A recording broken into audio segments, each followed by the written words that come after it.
Hey guys, welcome back to my art channel. If you're new, hi, I'm May and I make digital fluid pours with cells and digital fluid art and digital pour art. And today we're going to be looking at how to create a digital fluid pour with the program IbisPaint.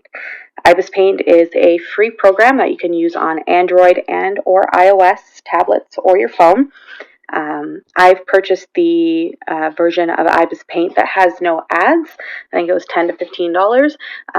The app is free, so if you don't want to purchase it, I think it just has ads at the top, and I think you just have to watch some ads to enable some of the brushes for, I think, 16 to 24 hours or something like that.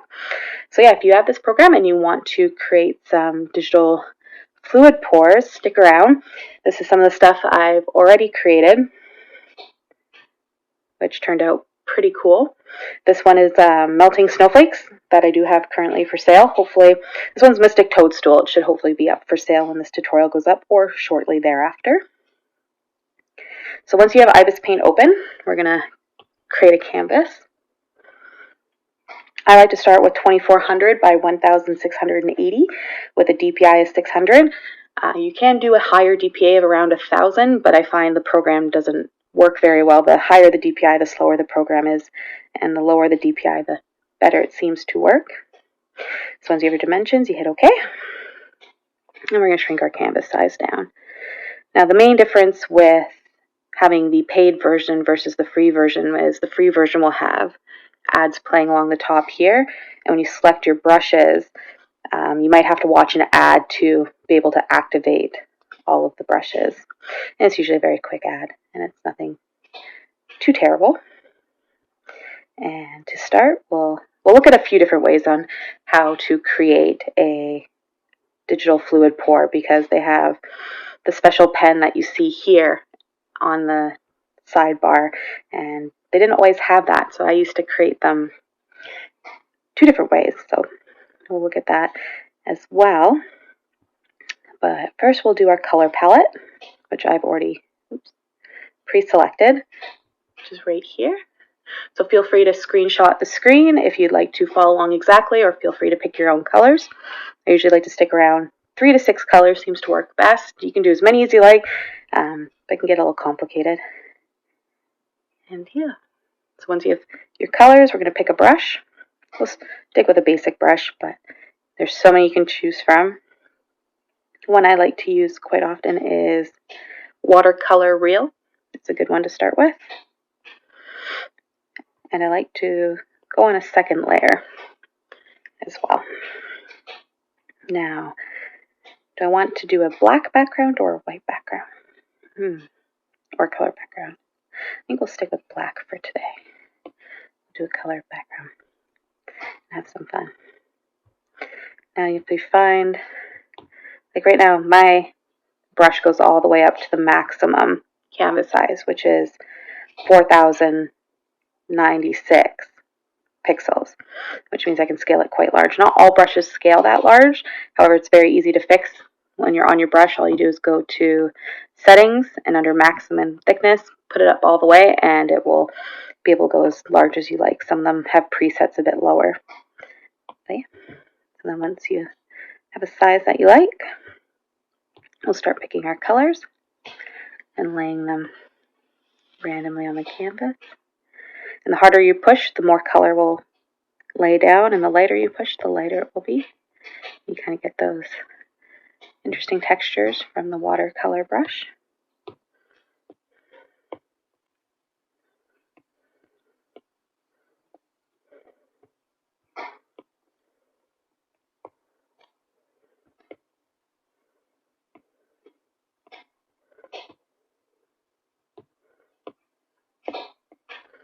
Like so. And add a bit of white.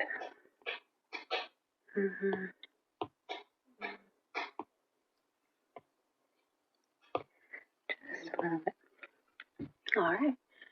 And there you go.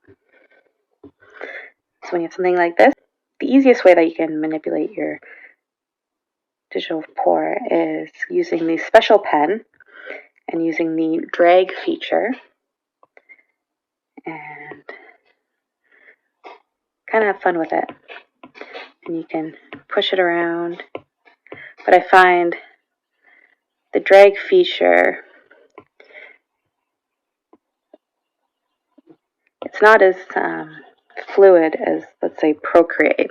So you really have to sit there and drag it around quite a bit for it to start to move the paint around. But that is one way you can make your digital fluid pour. But one way I like to kind of make it a little easier is if we go back, you can start off going to your FX filters and shrink your canvas down a little bit. You're going to scroll all the way to the very end onto the right. And these are your main ones we're going to be using here, where you see your expansion, fisheye, lens, sphere lens, wave, ripple, and twirl. So what I like to do is I usually start off with a wave pattern, just to give it kind of a liquid feel, like so. And then you kind of get those edges, so you'll back out and go to transform and perspective form here and just pull those white edges off the canvas, so that way those aren't affecting our digital fluid pour. And then back into FX filters. And then we're going to click on ripple, which is pretty cool. And now ripple is where we're going to edit the settings to kind of move that paint around so it doesn't just look like a giant water droplet. So I like to pull my radius all the way up, which, as you can see, is already kind of giving it kind of a neat texture. And then we're going to drop our distortion just a little bit, and then wingdings. Play around with it till you have something you like as well. And I've noticed with ripple, though, you'll see how the middle doesn't really move much. So what I like to do is you can kind of go any which way, and you can layer them over top. So then you can bring your ripple down, let's say to the bottom left here, and hit OK, and then go back in and bring it over like so, and then hit OK, and hit ripple. And now when you leave it in the center, it's starting to, because you had it layered underneath, it's starting to affect the middle a bit more. And go to the bottom right, keep it uniform, and go to the top, and then we can go to the middle again. And that's a little crazy, so if you want, you can always edit it too, just with the distortion, the wingdings, and how much you want it to pull that paint. And you can drop your radius down too. If you like the sides, but you want to just give more texture to the middle, or you can drop that right down and just play with the wingdings, and it gives it more of that kind of wavy feel as well. You can bring over this way, like so, and then you can hit ripple and do it off to the other side. It's pretty cool, like so. And sometimes I like to play with it. It doesn't always work out, but you can do polar coordinates, and this one kind of pulls it into a circle, which is kind of, but it always has that line in the middle, which I'm not a fan of. But if you do rectangle, it kind of gives it that swiped look that you can then go play with the special pen as well. And I find sometimes if you over manipulate it with ripple and do the polar coordinates, it's a little too much. But if you go back and just do a few and do a ripple in the middle, oops, wrong one, and we bring up that distortion, drop the wingdings a little bit. Saying wingdings a ton in this tutorial is going to be fun. Like I said, playing with the radius and all the filters here and the aspects is what's going to make this fun to play with. Okay, keep knocking my pencil. So when you haven't manipulated as much and you do the polar coordinates, it doesn't go as crazy, and like I said, you can get that really swiped look, which is pretty cool. But I think today we'll stick with doing the ripple and go back one to that. And you can leave it like this, and like I said, this is a pretty cool texture, and then you can go back into the filters and play with it, all the other different filters, which is kind of cool, and go into crystallize and make fun little patterns and stained glass looks, which is pretty cool to get that abstract look. But if you want to play with it even further, you can use the special pen in the drag feature.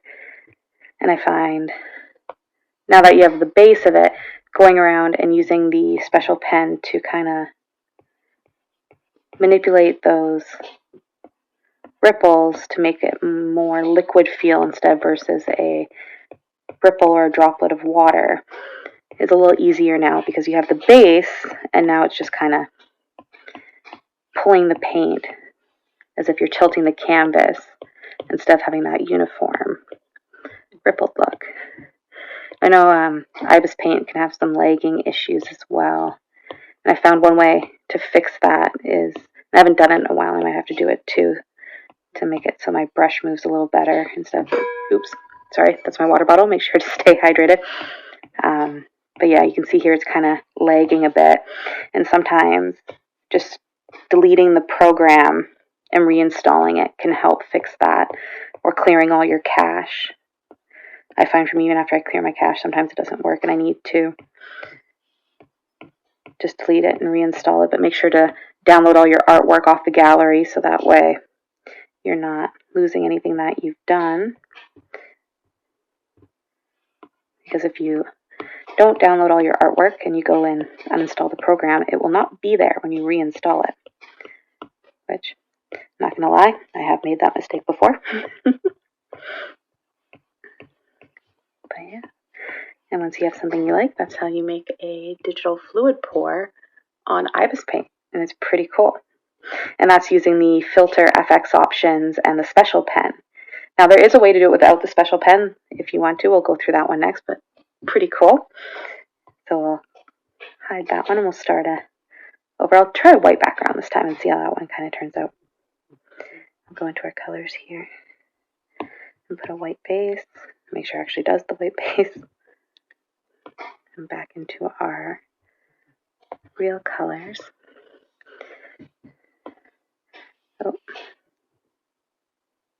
I'm still on white. Why is it not showing up? There we go. And start laying our colors down again.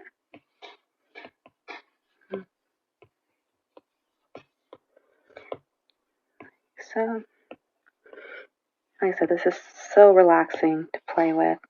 You ever loved finger painting or abstract art and you thought you were not a creative person? This is a fun way to play with paint without having to be super serious about it. Like, don't get me wrong, you can, as you saw with some of my original artwork on the front, you can get pretty intense with it. But if you want to just have fun and relax and do something to kind of get those creative juices flowing in your mind, digital fluid pours are amazing. So once you have something you like, actually I might add a little bit of white. Get some of that accent color. Like so. Cool. So it's pretty similar to how we did it before, but we're not actually going to use the special pen at all. So you're going to go back into filters.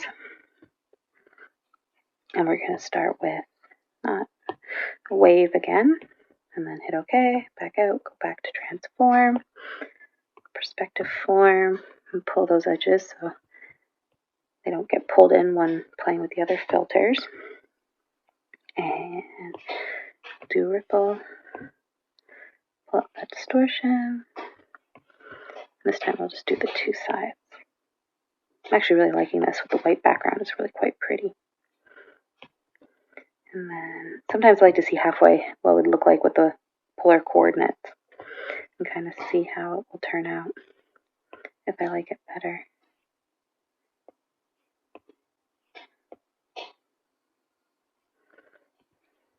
Like so. So that turns out pretty cool. So how would I do, or how I do this before, is we go back to ripple. Oops. Hit OK and back that. So what I would do before they had the special pen feature is I go into transform and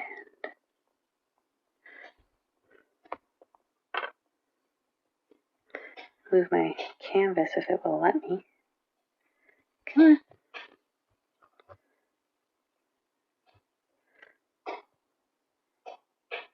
Which it's not going to right now, which is fine. But I do is blow it up a little bit. You're going to want to go into mesh form. And then what I would do is draw order. I put it up to max. Your divisions X and Y. Wouldn't necessarily put it all the way up to 10, but I'd probably put it up to about 7 seems pretty good. And smoothness, I'd put it up right up to 400 on the settings. And then the fun part and the meticulous part is now we start pulling them around. And like I say, you don't want to do it too much because it will kind of push the paint around and overlap it and make it kind of look like straight lines versus that nice smooth look. There we go. That's what I wanted it to do. Because usually when I start with this, I'll drag all the dots off the canvas. So that way, as you're moving the other dots on the inner portion of this, you won't pull your edges up so much that it will, as you saw there, have a bit of that white showing. So if you pull all your edges out, it'll make it a little easier to move all those dots around to try and get it to look a little less uniform and trying again, getting that wet paint feel.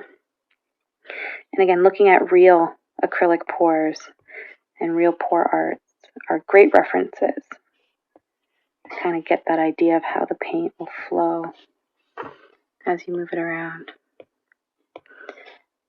And this is what I used to do, like I said, before they had the special pen. I don't do it too much more.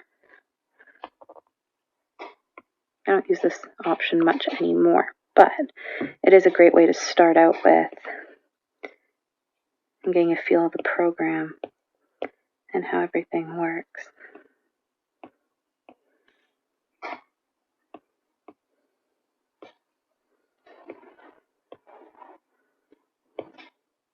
And like I said, if you want more control, you can go back to your X and Y and bring those dots up to max. Or I'll do 9. Like I said, it just gives you more control in pulling those paint around. And this used to take a while. Take hours doing this until I got it perfect, or at least what I thought was perfect anyway. No art is really perfect, but something that I liked. That didn't look like I was just playing around with the filters.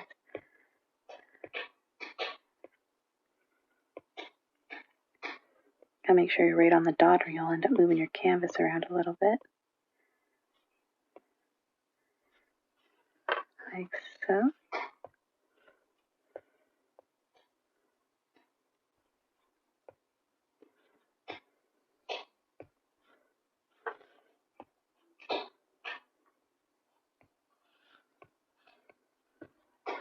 And then when you think you have something that you like, you hit OK, and there you go. And that's another way you can create a digital fluid pour on IbisPaint without using your special pen. And it doesn't look like much until you hit back. And you can see quite a bit of how it manipulated it, which I think is pretty cool. And like I said, then if you want to manipulate it further, you can go back into your filters and go into wave if you want to have a uniform kind of wiggly wave look. Also kind of helps bring out the, or get rid of any of the straight lines that were created from using the transform, which I find whenever you use wave though, I always end up going back into transform just to pull off those white edges.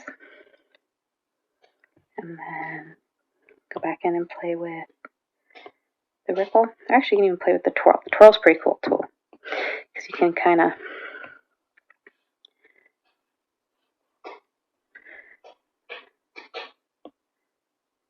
get a kind of singular wave or pull look depending on if you want areas to be, excuse me, a little more pulled looking versus, again, if you find it kind of give a bit of a straight look, you can use the twirl, kind of round out those edges so they look like they're flowing, which is pretty cool. So this is a very fun program to play with. So if you haven't played with it much, this is a great way to If you didn't like how it turned out, just hit back, like so, and try again. As you can see, it's kind of pulling those edges in a weird way.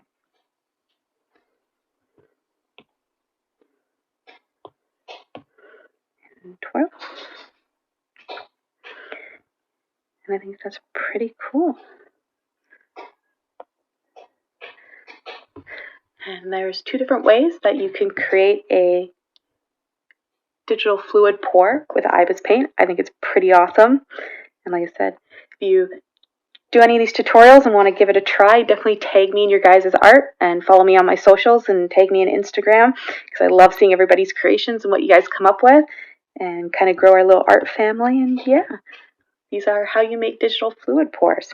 Pretty fun. And stay tuned for more tutorials, and I hope everyone has an awesome day. Bye!